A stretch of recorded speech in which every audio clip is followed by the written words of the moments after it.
Start करने का क्या रहता?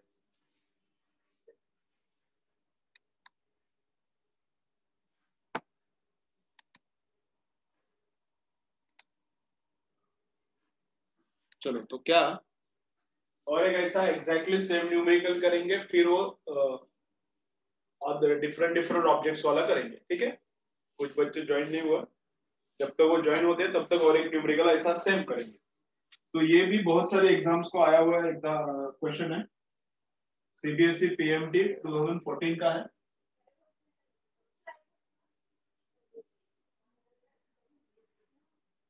ठीक है, क्या बोल रहा है देखो अभी इसमें, metallic sphere gets cooled from 62 to 50 degree in 10 minutes. 62 degree to 50 degree cooling happens in 10 minutes, and in next 10 minutes it gets cooled to 42 degrees Celsius. So temperature comes down from 50 to 42 degree in next 10 minutes. ठीक है, तो वही object है, पहले 10 minute में ऐसा, दूसरे 10 minute में ऐसा, वही ऑब्जेक्ट का कंपैरिजन है, तो वो सेम ऑब्जेक्ट वाला फॉर्मूला। तो बोला है वापस वही, find out temperature of surrounding, find out temperature of surrounding बोला है।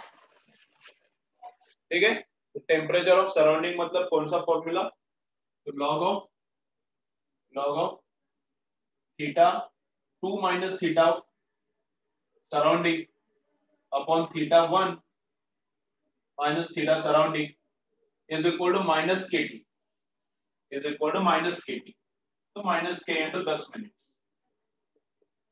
ठीक है, माइनस के इंटू 10 मिनट्स। तो फर्स्ट केस में, चलो देखो देखो देखो देखो देखो देखो, फर्स्ट केस में initial temperature is how much 62 and final temperature is how much 50। ठीक है, डिग्री में लिया तो यहाँ पे चलता है क्योंकि डिफरेंस केल्विन का एंड डिग्री का सेम रहता है, डिग्री में लिया तो चलता है, तो ये ऐसा है। तो सेकेंड केस के लिए क्या फॉर्मूला चलेगा, सेकेंड केस के लिए क्या फॉर्मूला चलेगा, तो वही चलेगा, तो log of final upon initial रहता है, तो finally temperature 42, initial temperature 50, final upon initial minus surrounding का टेम्परेचर माइनस सराउंडिंग का टेम्परेचर इज इक्वल टू क्या रहता है, this is equal to minus के इंटू उतना ही टाइम है, पहले भी 10 मिनट था, अभी 10 मिनट है, तो ये अंदर का ब्रैकेट का और इधर का अंदर का ब्रैकेट का इक्वेट करने का और सॉल्व करने का। ठीक है, तो ये कंप्लीट करेंगे 50 minus theta naught upon 62 minus theta naught is equal to 42 minus theta naught upon 50 minus theta naught, तो ये इधर लिया तो 50 इंटू 50 2500, 50 इंटू ये थीटा, ये 50 इंटू ये थीटा, तो माइनस 100 थीटा नॉट आता है, theta naught into theta naught minus theta not का स्क्वायर, माइनस नहीं प्लस आएगा, प्लस थीटा नॉट का स्क्वायर। अब 42 इंटू 62 ये मुझे कैलसी पे करना पड़ेगा, बाकी सब कर सकता हूँ। अब ये दोनों का मल्टीप्लिकेशन 42 इंटू 62 कितना आता है, ये 2604, तो ये 62 या माइनस को मल्टीप्लाई, ये 42 या माइनस को मल्टीप्लाई, तो 62 प्लस 42 कितना आता है 104, तो माइनस 104 थीटा नॉट और minus theta not into minus theta not plus theta naught का स्क्वायर, तो थीटा नॉट गया, बाकी का कैलकुलेशन करो, एकदम सिंपल है, बाकी का कैलकुलेशन कंप्लीट करो, सिंपल। तो 104 इधर आया, कितना होता है देखो, ये इधर मल्टीप्लाई किया, ये इधर मल्टीप्लाई करा, थीटा नॉट का स्क्वायर कैंसिल हो गया। अब इसके आगे का सॉल्व करना एकदम सिंपल है, चलो करो फटाफट, बोलो कितना आ रहा है।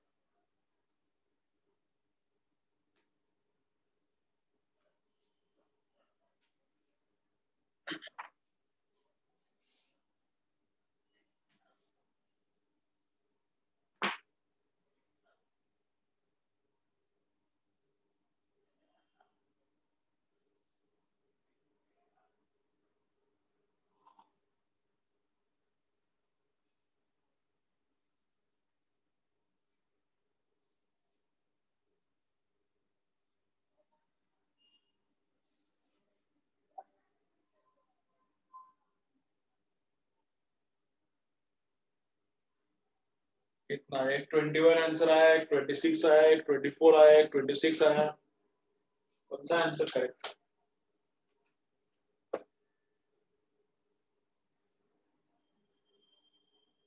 ट्वेंटी सिक्स आ रहा है। ठीक है, सबका 26 आ रहा है, सही। तो 26 आ रहा है, ठीक है। चलो, अगर सेम ही ऑब्जेक्ट है तो ये यूज करने का है। अगर सेम ऑब्जेक्ट है तो ये यूज करने का, ठीक है ना। अगर डिफरेंट डिफरेंट ऑब्जेक्ट्स है तो देखो क्या यूज करने का।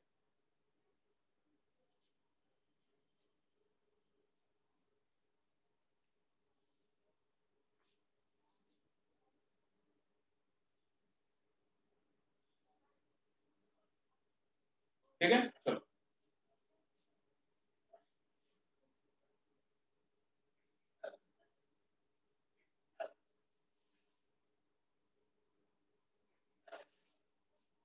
चलो, अब डिफरेंट डिफरेंट ऑब्जेक्ट्स है तो कैसा करना है देखो।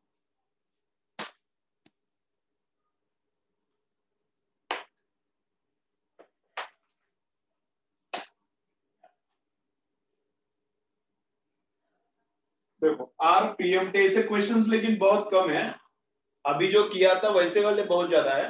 अभी जो कर रहा हूं ऐसे वाले बहुत क्वेश्चंस कम आए हैं एग्जाम्स को। तो RPMT 2005 का है, रेयर क्वेश्चंस है ऐसे। तो देखो ये क्या बोल रहे हैं, to spheres of radar in the ratio 1:2। तो radius of first sphere and radius of second sphere ratio ऐसा है, and their densities are in the ratio 2:1. Density of first sphere upon density of second sphere is equal to 2:1. Same specificate, they have same specificate. Specificate same. Are heated to same temperature. Their temperature is also same. And left in the same surrounding. Surrounding भी same है. Then find out ratio of rate of cooling. Rate of cooling, rate of cooling of first divided by rate of cooling of second, इनका ratio find out करना है। समझ रहा है क्या क्या है? देखो देखो, इधर इधर इधर ये इंफॉर्मेशन, रेडियस का दो स्फीयर है, उनका रेडियस का रेशियो, डेंसिटी का रेशियो, उनका स्पेसिफिक हीट सेम है, टेम्परेचर सेम है, सराउंडिंग का भी टेम्परेचर सेम है। अब रेट ऑफ कूलिंग पहले का divided by rate of cooling दूसरे का। अब रेट ऑफ कूलिंग मतलब D theta upon D T रहता है। Rate of cooling is D theta upon D T.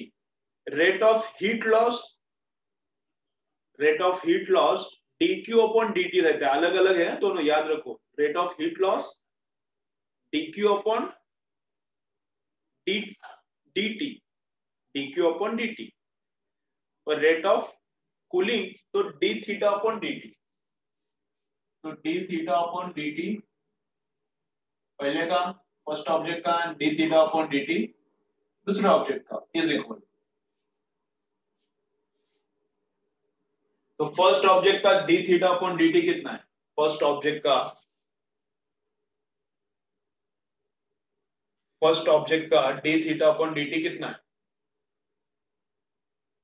तो d थीटा अपॉन dt कितना है वो?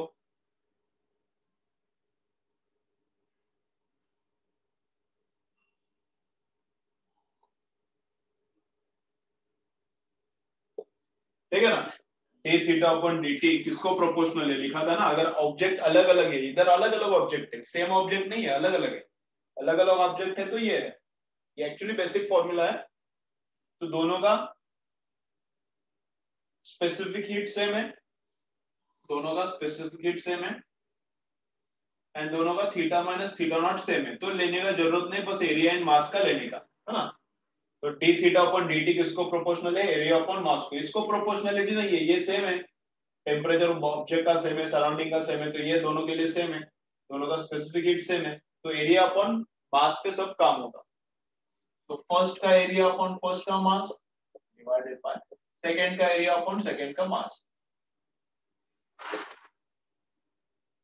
ठीक है। फर्स्ट का एरिया कितना है? अभी ऐसा करता हूँ A1 upon A2 into M2 अपन M1, थोड़ा सिंप्लीफाई करके लिखा है मैंने इसको। तो पहले वाले का एरिया कितना, स्फीयर है, तो 4 पाई R1 का स्क्वायर, दूसरे वाले का एरिया 4 पाई R2 का स्क्वायर इंटू M2। कैसा,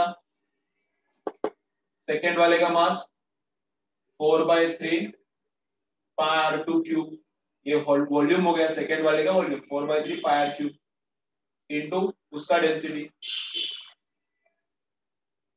डिवाइडेड बाय इसका वॉल्यूम 4/3 पाई R1 क्यूब इंटू इसका डेंसिटी, डेंसिटी पहले का डेंसिटी दूसरे का, ठीक है ना। मास को volume into density, volume into density लिखा, उल्टा लिखा थोड़ा, डेंसिटी ऊपर और दूसरे का नीचे पहले, फर्स्ट फर्स्ट का सेकंड सेकंड का। अब ये सॉल्व करने का, 4 पाई गया, ये कांस्टेंट इधर का, ये कांस्टेंट गया, तो R1 का स्क्वायर है इधर, R1 का क्यूब है इधर, ही देखो इधर R1 का स्क्वायर इधर R1 का क्यूब है, तो नीचे एक R1 आएगा, इधर R1 R2 का स्क्वायर है इधर R2 का क्यूब है, तो ऊपर एक R2 बचेगा, और ये √2 अपॉन √1, ठीक है। तो रूट R2 अपॉन R1 कितना है, R2 अपॉन R1 इसका उल्टा तो 2 है, और √2 अपॉन √1 कितना है, तो इसका भी उल्टा, इसका उल्टा करने का तो वो कितना आता है 1/2, तो आंसर 1 आता है। तो इसका कूलिंग का रेट एंड इसका कूलिंग का रेट सेम है, इसका कूलिंग का रेट एंड इसका कूलिंग का रेट क्या है, सेम। चलो समझा क्या रही है, दोनों का कूलिंग का रेट सेम है, समझा क्या, कमेंट करो बताओ समझा, ऐ बोलो, चलो बोलो पटपट बोलो कैसा है।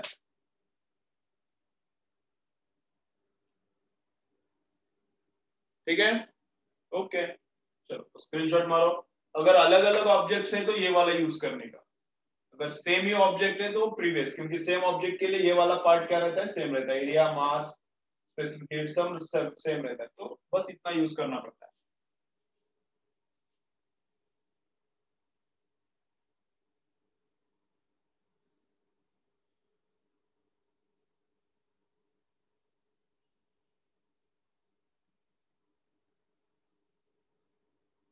HA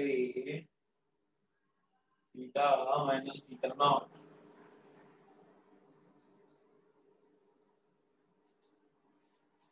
ठीक है।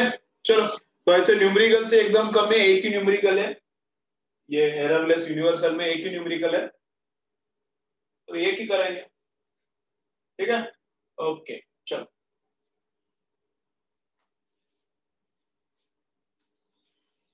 तो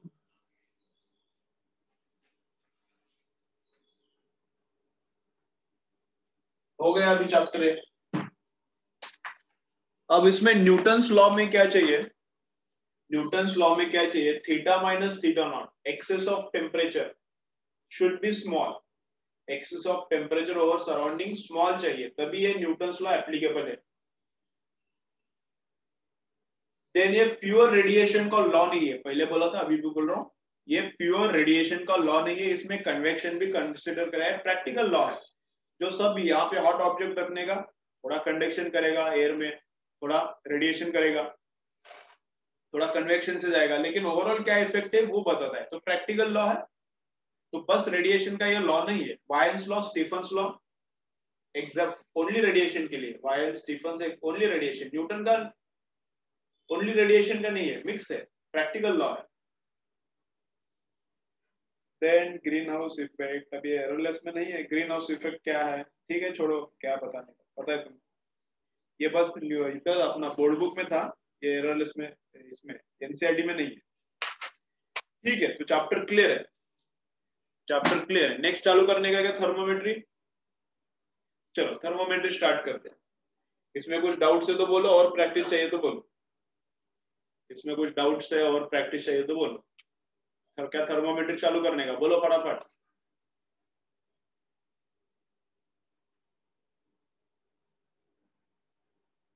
चलो स्टार्ट करेंगे थर्मोमेट्री फिर,